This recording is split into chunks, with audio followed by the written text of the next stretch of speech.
പണ്ട് വിശന്നു വലഞ്ഞ് വീട്ടിലേക്ക് വരുമ്പോൾ അടുക്കളയിൽ നിന്ന് പരക്കുന്ന ഉണ്ണിയപ്പത്തിൻ്റെ ഗന്ധത്തിന് എന്നും അമ്മയുടെ സ്നേഹത്തിൻ്റെ മണമായിരുന്നു.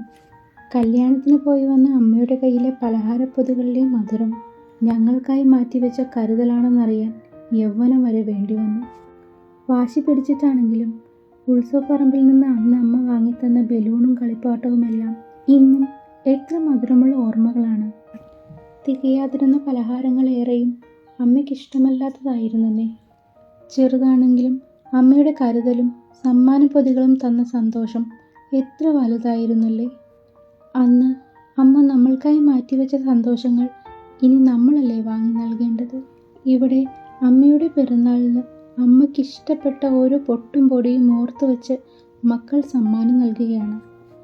ഇതുപോലെ നിങ്ങളുടെ പ്രിയപ്പെട്ടവർക്കും വെറുതെയെങ്കിലും ഒരു സമ്മാനം നൽകാൻ ആഗ്രഹിക്കുന്നുണ്ടെങ്കിൽ ഞങ്ങളുമായി ബന്ധപ്പെടാമല്ലോ.